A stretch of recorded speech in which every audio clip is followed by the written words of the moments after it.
This is an outline that looks like the compare-contrast outline that you would have done for English 101. Of course, I have requested that you go ahead and start with a creative original title. So this video is demonstrating how to first create the draft, and then you may want to go back and change some things, add some transitions, do things like make a creative original title as needed. But the basics of creating a draft from an outline is just to put your cursor next to the, well, you can get rid of the word introduction. You don't want to leave any of those words. Put your cursor next to the first paragraph you have. This is the paragraph that starts the introduction. I've always been intrigued by teachers is a general hook statement. Why is this person intrigued by teachers? And then she goes on to say, or he, and then the outline ends with a thesis statement, which explores or makes note of both careers and something about those careers that make them meaningful to the person interested in the careers, the writer of the essay. In fact, I think that is actually the thesis there. So as you are getting rid of your Roman numerals and letters, just read as you go. Make sure that you are putting the paragraphs in the paragraph sections where they should be. Put the sentences in the paragraphs where they belong. This sentence starts with one of the most important aspects, so that one is definitely going to be a good starting sentence, main idea sentence for talking about the first aspect the student is exploring. Now, I don't need just a random set of words, middle school math teacher, so I'm going to put my cursor in front of the next sentence that goes in the paragraph and just backspace until it looks like an essay. And then the next sentence, I'll do the same thing. And the next sentence.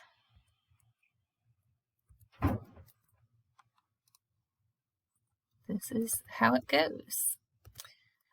If you did not write a sentence outline, you may have more to add to make your draft a draft. So here's a good signal that I have shifted. So another thing you might want to notice is how long are your paragraphs.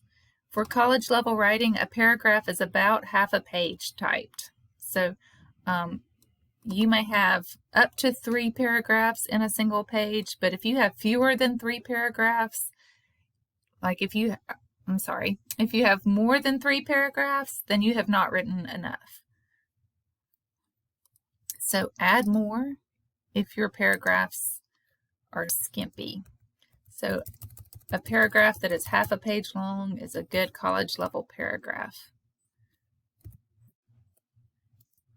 If you need to write more, do more evaluation, more analysis, explanation, explain more. Why is the stuff that you quoted important or significant? I would much rather have more of your writing than quoted material. Now, you need some quoted material, but you don't have to, you don't need to fill up your whole essay with quoted material. You need to have, for every 3 lines that you've quoted, you need to have at least 7 lines that are your own sentences. So look and see. The one good thing about color coding is you can see, look, only the black part is quoted. All the rest is written by the student. So continuing on, just backspacing, getting rid of this. That's just a random indication of what was coming next. Oops, I hit tab when I should have hit spacebar. And putting everything in the order where it should be. This is how it goes. So the colors for the quote burger paragraph show that you have a main idea sentence in brown. And look, it might be more than one sentence. More than one sentence is good. It shows that you really are giving some background and context before you start quoting a source. You prepare the reader by providing some background. Then the red is the signal phrase that tells me what you're quoting, what source it is. And then the quote itself, the parenthetical citation, would take me to the works cited for that source. It says middle school teachers. The works cited is at the end. I know it's this source, middle school teachers, because it matches what's first on the works cited page to the parenthetical citation. So I'm probably going to run out of time. Just backspacing all of this to make it all fall in line. So I will pause and quit showing you how I'm backspacing and then pick up in a moment. All right, so I got all of my body paragraphs, I think, pretty well done. I've just been working on formatting. I haven't really read through. I just wanted to go ahead and remind you the purpose of a conclusion. Do not write the phrase in conclusion. In fact, get rid of the word conclusion to start your conclusion. So put your cursor there, backspace that. Oops, I'm going to hit enter and then put my cursor here. This is the first sentence of the conclusion, which should be the thesis stated in a new way. Being a math teacher and a mathematician are two possible careers that seem best for my personality, desired income, and work schedule. So that is the thesis stated in a new way. Let's look at the thesis as it was stated in the introduction. It should be the last sentence of the first paragraph here. The two programs of study that may be best for my personality, desired income, and work schedule are middle school teaching and mathematics. So, same words, different order. So your key words are still going to be there. So even though I say use new words, say it in a different way, it's just not the same exact sentence, but your key words are still going to be in there. So your three aspects and your two careers. And so all they've done to state the thesis in a new way in the bottom is to, instead of, in this sentence, it starts with personality, desired income, and work schedule and ends with the two careers. In the conclusion, the first sentence of the conclusion talks about career 1 and career 2, and then the three things that make those career choices desirable for this writer. The conclusion will review the main points and then leave with a thought that seems broader, so more general. A general comment on finding meaningful work would be a great way to conclude your essay. Something general that can then relate back to what you started with. Don't forget the works cited. It's in alphabetical order.